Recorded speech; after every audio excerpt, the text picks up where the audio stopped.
Hello नमस्कार दोस्तों, स्वागत है आप सभी का एकलव्य क्लासेस में। आज की इस वीडियो में हम 2020 की महत्वपूर्ण नियुक्तियां देखने वाले हैं। तो वीडियो को स्टार्ट करने से पहले यदि आपने हमारे चैनल को सब्सक्राइब नहीं किया है तो प्लीज सब्सक्राइब कर लीजिए, साथ ही बेल आइकन को दबा लीजिए, आगे आने वाली वीडियोस की नोटिफिकेशन आपको मिलती रहे।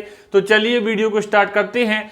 इस वीडियो में हम 2020 की जितनी भी महत्वपूर्ण नियुक्तियां हैं उसके बारे में चर्चा करेंगे, क्योंकि यह वीडियो विशेष तौर पर जितने भी आगामी एग्जाम्स होने वाले हैं, चाहे वह एसएससी सीजीएल हो, चाहे एनटीपीसी हो, ग्रुप डी हो, एमपीएसआई हो, एमपी पुलिस हो, यह सभी एग्जाम्स के लिए महत्वपूर्ण वीडियो है, क्योंकि हर एग्जाम में नियुक्तियां पूछी ही जाती हैं। तो हम वीडियो को स्टार्ट करते हैं, और वीडियो को स्टार्ट करने से पहले आप एक बार इसका स्क्रीनशॉट जरूर रख लें, ताकि आपको नोट्स के बदले यह जरूर इंपॉर्टेंट हो सके। ठीक है, तो एक बार आप स्क्रीनशॉट ले लीजिए। और अब हम वीडियो को स्टार्ट करने वाले हैं, और हम देखने वाले हैं कि सबसे पहली नियुक्ति जो मुख्य सूचना आयुक्त बनाए गए हैं नवंबर में। ठीक है, नवंबर का करंट अफेयर है कि यशवर्धन कुमार सिन्हा मुख्य सूचना आयुक्त बनाए गए हैं भारत के। और इनके पहले मुख्य सूचना आयुक्त कौन थे? बिमल जुल्का, जो अगस्त 2020 में पद से रिटायर हो चुकी थी, और लगभग 2 से 3 महीनों तक यह पद रिक्त था, लेकिन हाल ही में मुख्य सूचना आयुक्त बना दिया गया है यशवर्धन कुमार सिन्हा को, जिन्हें राष्ट्रपति ने पद की शपथ दिलाई है। और 62 वर्षीय सिन्हा का जो कार्यकाल है वह 3 वर्षों का होगा। इसके बाद यदि बात करें भारत के पहले मुख्य सूचना आयुक्त कौन थे, तो वजाहत हबीबुल्लाह भारत के पहले मुख्य सूचना आयुक्त थे। एवं भारत की पहली महिला मुख्य सूचना आयुक्त कौन थी, तो वह थी दीपक संधू। ठीक है, यह हमारा प्राचीन डेटा हो गया, लेकिन याद हमें रखना है कि यशवर्धन कुमार सिन्हा भारत के मुख्य सूचना आयुक्त बनाए गए हैं। इसके बाद अगली नियुक्ति की चर्चा करें तो अच्युत सामंत को वॉलीबॉल फेडरेशन ऑफ इंडिया वीएफआई का अध्यक्ष बनाया गया है। किसे बनाया गया है? अच्युत सामंत को बनाया गया है वीएफआई, वॉलीबॉल फेडरेशन ऑफ इंडिया का अध्यक्ष। इसके बाद अगले पॉइंट पर चर्चा करते हैं संजय कुमार मिश्रा, जो कि प्रवर्तन निदेशालय एनफोर्समेंट डायरेक्टरेट के निदेशक हैं। और इनका जो कार्यकाल है वह बढ़ा दिया गया है, क्योंकि सुशांत सिंह राजपूत जो केस था उसमें काफी चर्चा में रहा। क्योंकि इसका कार्य क्या होता है, जो भी आपने कमाई की है उसकी निगरानी रखना, और यदि जरूरत से ज्यादा आपने इनकम की होगी, इनकम टैक्स डिपार्टमेंट की यह एक शाखा होती है विशेष तौर पर। ठीक है, तो संजय कुमार मिश्रा क्या है? प्रवर्तन निदेशालय की निदेशक हैं। और यहां पर एक पॉइंट लिखा हुआ है कि ईडी के निदेशक संजय कुमार मिश्रा का कार्यकाल बढ़ा दिया गया है। यह भी नवंबर माह का करंट अफेयर है। हम पूरे साल भर का करंट अफेयर लेकर आए हैं, उसमें जो भी नियुक्तियां हुई हैं उन सभी के बारे में हम चर्चा करने वाले हैं, और इसमें हम आज पार्ट फर्स्ट देख रहे हैं। ठीक है, तो हमने देखा यशवर्धन कुमार सिन्हा मुख्य सूचना आयुक्त सीआईसी है भारत के। उसके बाद अच्युत सामंत वॉलीबॉल फेडरेशन ऑफ इंडिया के अध्यक्ष बन गए हैं। उसके बाद संजय कुमार मिश्रा प्रवर्तन निदेशालय के निदेशक हैं। इसके बाद है सबसे महत्वपूर्ण नियुक्ति ग्रेग वर्कले, जो कि न्यूजीलैंड क्रिकेट के निदेशक थे,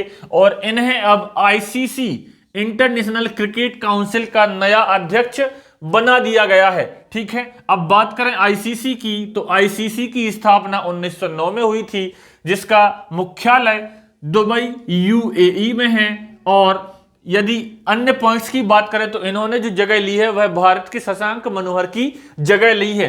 मनु साहनी सीईओ हैं आईसीसी के। तो इतना डेटा सबसे महत्वपूर्ण है। तो फिर से याद रखेंगे कि ग्रेग वर्कले क्या बन गए हैं? आईसीसी के नए अध्यक्ष बन गए हैं।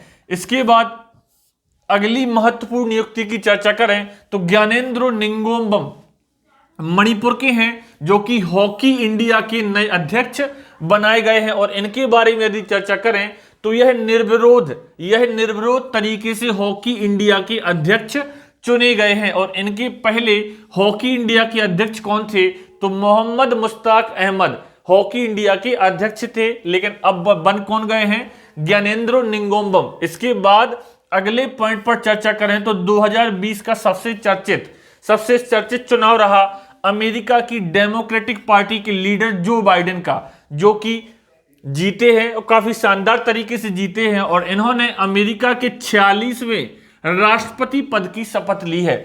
और किस पार्टी से आते हैं तो यह आपको जरूर याद रखना है, डेमोक्रेटिक पार्टी से हैं, और यह अमेरिका के 46वें राष्ट्रपति बने हैं। और उपराष्ट्रपति बनी है भारतीय मूल की कमला हैरिस, जो कि अमेरिकी इतिहास की पहली महिला उपराष्ट्रपति हैं। तो आपको इतना याद रखना है। यहां पर दो नियुक्तियां हमने एक साथ देख ली कि अमेरिका के राष्ट्रपति बने कौन हैं, जो बाइडेन बने हैं, डेमोक्रेटिक पार्टी से हैं। उपराष्ट्रपति कौन बनी है तो कमला हैरिस बनी है, और अमेरिकी इतिहास की पहली महिला उपराष्ट्रपति हैं। ठीक है, तो यहां से हम इतना डेटा ले सकते हैं। इसके बाद अगला है प्रियंका राधाकृष्णन। ठीक है, प्रियंका राधाकृष्णन, जिस प्रकार कमला हैरिस चर्चा में है, उसी प्रकार प्रियंका राधाकृष्णन भी चर्चा में है, क्योंकि यह न्यूजीलैंड की पहली भारतीय मूल की मंत्री बनी है। इससे पहले न्यूजीलैंड में कोई भी भारतीय मूल से मंत्री नहीं बना था। ठीक है, तो भारतीय मूल की पहली मंत्री बनी है कहां पर, न्यूजीलैंड में। ठीक है, तो यह चर्चा में है प्रियंका राधा कृष्णन। इसके बाद यदि अगले पॉइंट पर चर्चा करें तो राजकुमार राव, जिन्हें सिस्का ग्रुप, एलईडी बल्ब अब एड वगैरह देखते होंगे, तो राजकुमार राव को सिस्का ग्रुप का ब्रांड एम्बेसडर बनाया गया है। ठीक है, इसके बाद अगले पॉइंट पर चर्चा करें चाचा चौधरी, जो कि कार्टून कैरेक्टर है, मशहूर कार्टून कैरेक्टर हैं, और इसे बनाया गया है नमामि गंगे परियोजना के ब्रांड एम्बेसडर के रूप में। तो सीधा पूछा जा सकता है कि नमामि गंगे परियोजना के ब्रांड एम्बेसडर किसे बनाए गए हैं, तो चाचा चौधरी कार्टून कैरेक्टर को बनाया गया है। और बात करें नमामि गंगे परियोजना की, नमामि गंगे परियोजना की, क्योंकि आपने देखा कि जो रेलवे एनटीपीसी के एग्जाम चल रहे हैं उन्हें परियोजनाओं से प्रश्न पूछे जा रहे हैं, जो भी मिशन लॉन्च हुए हैं उन सभी की तारीख पूछी जा रही है। ठीक है, तो नमामि गंगे परियोजना यह केंद्र सरकार की एक योजना है, जिसे जून 2014 में शुरू किया गया था, और इसका उद्देश्य क्या है, गंगा नदी के प्रदूषण को कम करना, गंगा नदी को फिर से पुनर्जीवित करना। ठीक है, इसके बाद अगले पॉइंट पर देखें तो स्मृति मंधाना, स्मृति मंधाना चर्चा में है, क्योंकि इन्हें active Equitas small finance bank, जो कि एक स्मॉल फाइनेंस बैंक है, इक्विटास स्मॉल फाइनेंस बैंक की ब्रांड एम्बेसडर बनाया गया है स्मृति मंधाना को। भारतीय महिला क्रिकेट टीम की सलामी बल्लेबाज है, बाएं हाथ की। ठीक है, तो स्मृति मंधाना को बनाया गया है इक्विटास स्मॉल फाइनेंस बैंक का ब्रांड एम्बेसडर। इसके बाद विराट कोहली, जिन्हें health care brand wise VIZE का ब्रांड एम्बेसडर बनाया गया है विराट कोहली के लिए। इसके बाद अजय भल्ला, सबसे महत्वपूर्ण नियुक्ति है, क्योंकि यह गृह सचिव है 2018 से, और इनका कार्यकाल समाप्त होने वाला था, लेकिन इन्हें 2021 तक के लिए इनका कार्यकाल है बढ़ा दिया गया है गृह सचिव के रूप में। तो अजय भल्ला भारत के गृह सचिव हैं, और यहां पर पॉइंट लिखा है कि केंद्रीय गृह सचिव अजय भल्ला का कार्यकाल 22 अगस्त 2021 तक के लिए बढ़ा दिया गया है। उनका कार्यकाल 30 नवंबर को पूरा हो रहा था। तो याद रखना है कि अजय भल्ला भारत के गृह सचिव हैं, और यह 2021 तक भारत के गृह सचिव बने रहेंगे। तो इसके बाद अगले पॉइंट पर चर्चा करें तो यह भी सबसे महत्वपूर्ण है और चर्चा में रहे हैं। यह एनटीपीसी में पूछे भी गए हैं कि एम राजेश्वर राव, मध्य प्रदेश जेल प्रहरी में पूछा गया कि वर्तमान में आरबीआई की डिप्टी गवर्नर कौन है, तो एम राजेश्वर राव वर्तमान में आरबीआई के डिप्टी गवर्नर हैं। बात करें आरबीआई की तो यह केंद्रीय बैंक है, भारत के सभी बैंकों का बैंक है, केंद्रीय बैंक है, और इसका जो स्थापना हुई थी 1 अप्रैल 1935 की हुई थी। राष्ट्रीयकरण 1949 में किया गया था, और इसके पहले गवर्नर थे ऑसबोर्न स्मिथ। वर्तमान में इसके 25वें नंबर के गवर्नर हैं शक्तिकांत दास, 24वें नंबर के उर्जित पटेल एवं 23वें नंबर के रघुराम राजन। ठीक है, इतना डेटा हमें आरबीआई से याद रखना है, लेकिन हमें सबसे महत्वपूर्ण याद रखना है कि वर्तमान में डिप्टी गवर्नर कौन है, तो एम राजेश्वर राव वर्तमान में आरबीआई के डिप्टी गवर्नर हैं। इसके बाद डीके खारा, दिनेश कुमार खारा स्टेट बैंक ऑफ इंडिया के चेयरमैन बना दिए गए हैं। यह भारत का सबसे बड़ा बैंक है और सबसे पुराना बैंक है, जिसे बैंक ऑफ बंगाल के नाम से स्थापित किया गया था। बाद में बैंक ऑफ कलकत्ता इसका नाम हो गया। ठीक है, इस तो बहुत पुराना बैंक है, भारत का सबसे पुराना बैंक है स्टेट बैंक ऑफ इंडिया। ठीक है, तो इसके नए चेयरमैन कौन बने हैं? दिनेश कुमार खारा, DK खारा। इसके बाद भुवन बाम, हास्य कलाकार, जो कि आपने YouTube पर इनका नाम सुना होगा। ठीक है, भुवन बाम मिंत्रा के पहले डिजिटल ब्रांड एम्बेसडर बनाए गए हैं। अब YouTube पर इनका चैनल है बीवी की 22 नाम से। ठीक है, काफी मशहूर हैं। और यह क्या बने हैं?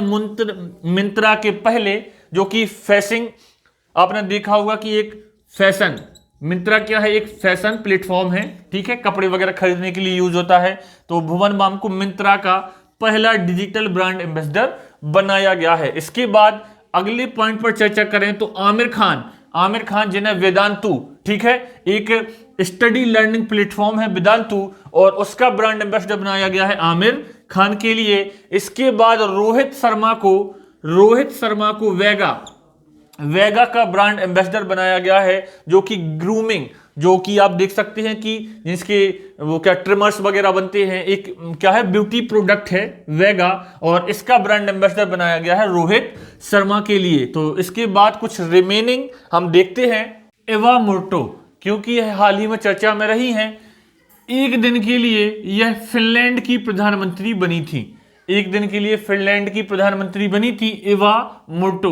बात करें फिनलैंड की राजधानी की तो हेलसिंकी फिनलैंड की राजधानी है, और एक दिन के लिए फिनलैंड की प्रधानमंत्री बनने वाली महिला कौन है? तो एवा मोर्टो है। इसके बाद अगला नियुक्ति है शेख नवाफ, जो कुवैत के नए अमीर अर्थात उत्तराधिकारी या हम शासक बोल सकते हैं। कुवैत के नए अमीर कौन बने हैं? शेख नवाफ बने हैं। बात करें कुवैत की राजधानी की तो राजधानी है कुवैत सिटी। इसके बाद अगली नियुक्ति है परेश रावल, जो कि national school of drama NSD national school of drama के नए चेयरमैन बनाए गए हैं, चेयरपर्सन बनाए गए हैं परेश रावल। इसके बाद है CBDT के अध्यक्ष कौन बने हैं? Central board of direct tax, इसके नए अध्यक्ष बनाए गए हैं प्रमोद चंद्र मोदी। केंद्रीय प्रत्यक्ष कर बोर्ड के नए अध्यक्ष चुन लिए गए हैं प्रमोद चंद्र मोदी। इसके बाद अगली नियुक्ति है श्री राजीव कुमार, जो कि चुनाव आयुक्त बनाए गए हैं। क्योंकि बात करें भारत के मुख्य चुनाव आयुक्त वर्तमान में सुनील अरोड़ा हैं, और इनके अंडर में 2 चुनाव आयुक्त इलेक्शन कमिश्नर काम करते हैं। तो एक पद जो खाली हो गया था अशोक लवासा का, उनकी जगह राजीव कुमार ने ले ली है, और दूसरे चुनाव आयुक्त हैं सुनील चंद्रा। ठीक है, और अशोक लवासा ADB के उपाध्यक्ष बनाए गए हैं। ठीक है, तो इसके बाद अवीक सरकार, जिन्हें PTI press trust of India का नया अध्यक्ष बनाया गया है, PTI का नया अध्यक्ष बनाया गया है अवीक सरकार को। इसके बाद समीर कुमार खरे, जो क्या बने हैं? ADB एशियाई विकास बैंक, एशियाई डेवलपमेंट बैंक के कार्यकारी निदेशक बनाए गए हैं समीर कुमार खरे। और अशोक लवासा, जो कि चुनाव आयुक्त थे, और वह अपना पद छोड़कर ADB के उपाध्यक्ष बने हैं। बात करें ADB की तो एशियन डेवलपमेंट बैंक, यह एक प्रकार का एशियाई बैंक होता है जो एशियाई देशों को ऋण उपलब्ध कराता है। इसकी स्थापना 19 दिसंबर 1966 को हुई थी। इसका मुख्यालय मनीला फिलीपींस में है, और इसके वर्तमान प्रमुख की बात करें तो मासासुगु अस्कावा, इसके वर्तमान प्रमुख है मासासुगु अस्कावा। ठीक है, तो याद रखना है ADB के वर्तमान उपाध्यक्ष किसे बनाया गया है? अशोक लवासा को, जो कि क्या थे? चुनाव आयुक्त थे। और उनकी जगह किसने ली है? तो राजीव कुमार ने उनकी जगह ली है। इसके बाद हाल ही में चर्चा में रहे हैं योशिहिदे सुगा, जिन्हें क्या बनाया गया है, जापान का प्रधानमंत्री बनाया गया है, जिन्होंने शिंजो आबे की जगह ली है। तो हम बात करें जापान की राजधानी है टोक्यो, और जहां पर 2021 में ग्रीष्मकालीन ओलंपिक खेल होने वाले हैं, जो कि 2020 में होने थे, लेकिन कोविड-19 पेंडेमिक के कारण यह 2021 में होंगे। तो इस प्रकार हमने पार्ट फर्स्ट देखा है 2020 की महत्वपूर्ण नियुक्तियां। इसके बाद कल हम इसका पार्ट सेकंड देखेंगे और 2020 की जितनी भी रिमेनिंग महत्वपूर्ण नियुक्तियां हैं उसको हम कंप्लीट कर लेंगे। तो यदि आपको वीडियो पसंद आया हो तो प्लीज वीडियो को ज्यादा से ज्यादा शेयर कीजिए। बने रहें क्लब क्लासेस के साथ, करते रहें धमाकेदार तैयारी। मिलते हैं कल।